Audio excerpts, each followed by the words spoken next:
Guys, this is Susan from Canada, Sensation.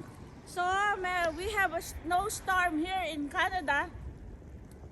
I didn't come to work today because I cannot go out. Because you know our car we park it along the road. But now we're starting to shovel it because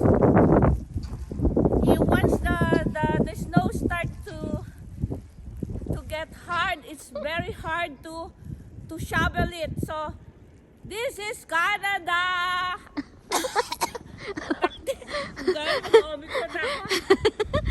Say hi, Dre. Hi. Okay, guys. Hello, guys. Welcome to Teen Station. You heard Mama. So now I'm just walking on the snow. My car is far from the house, so I don't know. Let's see what's gonna happen to me. So look at my eye. You can see it, guys, but you can see how deep it is, but it's really deep. It's almost on my knees. So I'm gonna walk there. Let's see the damage. Okay. Yan. Okay, guys. Okay, this is the car of my brother, guys. He's so good. That is the amount of snow.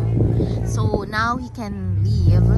So probably I can get his spot when he leaves. But my car is all the way there. So you can see the snow here.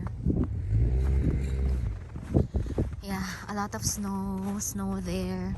I think this one has been cleaned by the city. They just use a small machine too, but look at all the snow. So my car is basically buried and it's far from our house because I got home very late last night. So I didn't get a good parking and my car is all the way there. So let's see what's gonna happen. And Mikey is at home. He's safe inside the house. We would like to be out later on and he would like to play in the snow. So that's my car, guys. Good luck to me. Let's see how I can clean it and get it out of the big pile of snow. I don't know how.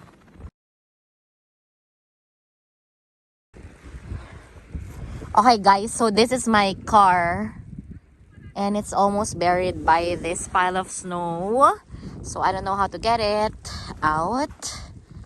Oh shit, guys, I don't know how.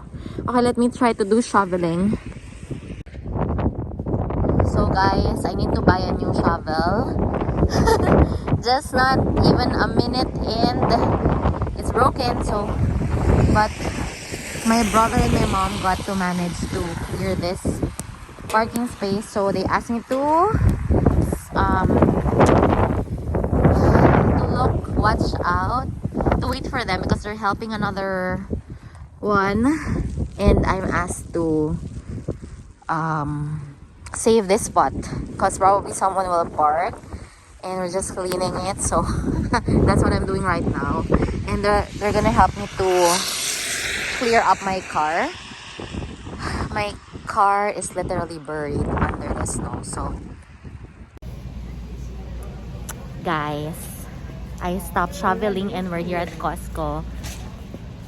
There's no customers, so very happy. Go. What's up, guys? This is the continuation of This is Canada With Mikey and... Okay guys, what are you gonna do? Jump in the snow. Okay, let's do it. Jump in the snow. 1, 2, 3, go. How are you, Casey? Well, jump in the snow, Casey. Casey, jump in the snow. Can you get up, Mikey? Not sa face, Casey. Okay, and now it's Kali. Say hi.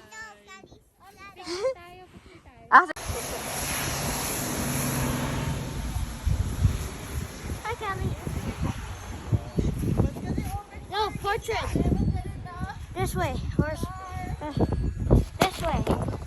No. Hold it. Like that.